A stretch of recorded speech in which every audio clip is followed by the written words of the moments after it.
the demographics, obviously, I understand early in your career, it's a good time to be thinking about retirement savings. As you get closer to when you're planning to retire, your strategy would shift a lot, would it not, in terms of how you divide between those pots? I know you get a little bit of extra money, when you're in your 50s, for example, but should you be thinking differently? Let's say we've got viewers that are the Gen Z, the millennials, is all of this just apply equally across the board? Well, when you're younger, there's two things that are different about you. One of them is you can probably take a little more risk. Mm-hmm. So if you're 20 and you're investing for spending money on a cruise when you're 70, that's 50 years away, you can live through a couple of crashes, and there will be a couple of crashes. Right. So you probably should be in stocks. If you're 69 and you're thinking about that cruise at age 70, you probably should be much more lightly invested in the stock market. Not zero, but less than when you were 20. So that's the first difference. That has nothing to do with taxes. That's just, portfolio management. You want to take risk when you're young. When you're 69, you don't want to take risks. Okay, that's one thing. Now, the other thing is the tax angle.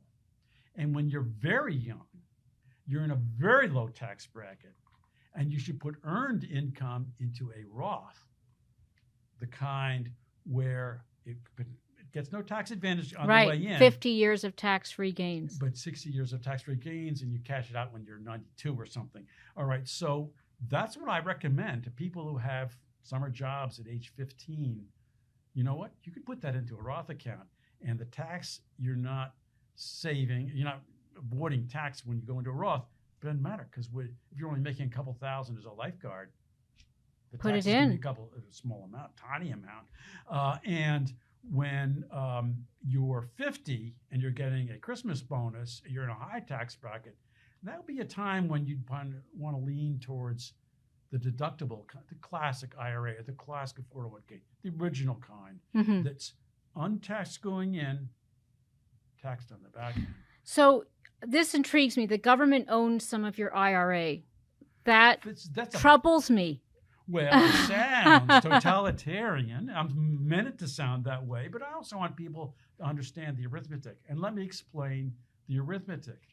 If you have $100,000 in your IRA and you're writing down on some account form or just telling your date, hey, I'm worth $100,000, you think of yourself as owning $100,000.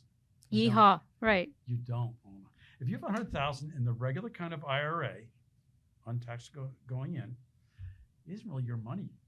Not all your money. You're going to have to give some of it up back. You're going to give it up. So let's just suppose you're in a 35% bracket, and you're always going to be in a 35% bracket. I'm adding the federal rate, which might be around 24, to the state and the city rate, which should be another 11 or whatever. If you're in a 35% bracket and you got $100,000 in the IRA, that's what the statement said last month. I opened my statement. It said I have $100,000. You don't have $100,000. No, you have $65,000 in there, and there's another $35,000 that belongs to the government. Now, let's just suppose you double it, okay? Many years later, you've doubled it. Your 100,000 is now 200. What's really happened? You've taken the government's 35 and you've doubled that. And they'll be so happy. You now have invested 70,000 on behalf of these tax collectors, and the other 130 is yours. But if I'm deducting, if I'm taking it out when I'm retired, I'm not in a 35% tax bracket anymore.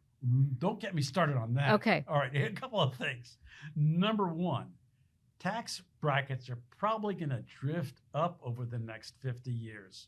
So if you're 20 and saying, oh, well, when I'm 70, I'll be in a low bracket, don't count on it. I mean, I'm not sure what's going to happen 50 years from now, but I think tax rates are going to go up. The second thing is that you'd be surprised what happens when you retire. You have your Social Security. You might have some tag end of a corporate pension if you've got one of those. There aren't too many left. You will be cashing in some of your appreciated stocks in your taxable account. That's taxable. And from your IRA, beginning at age 73 or 50 years from now, 75, at a certain point, you have to take money out of that pre-tax IRA, and that's going to kick your bracket up. So don't kid yourself that if your bracket is 35 now, it's going to be 25 when you're 75 or 80. It might be just as high. All right. So that's why I always assume that if you're in a 35% bracket now, you'll be in a 35% bracket in the year 2073. So brace yourself. Okay.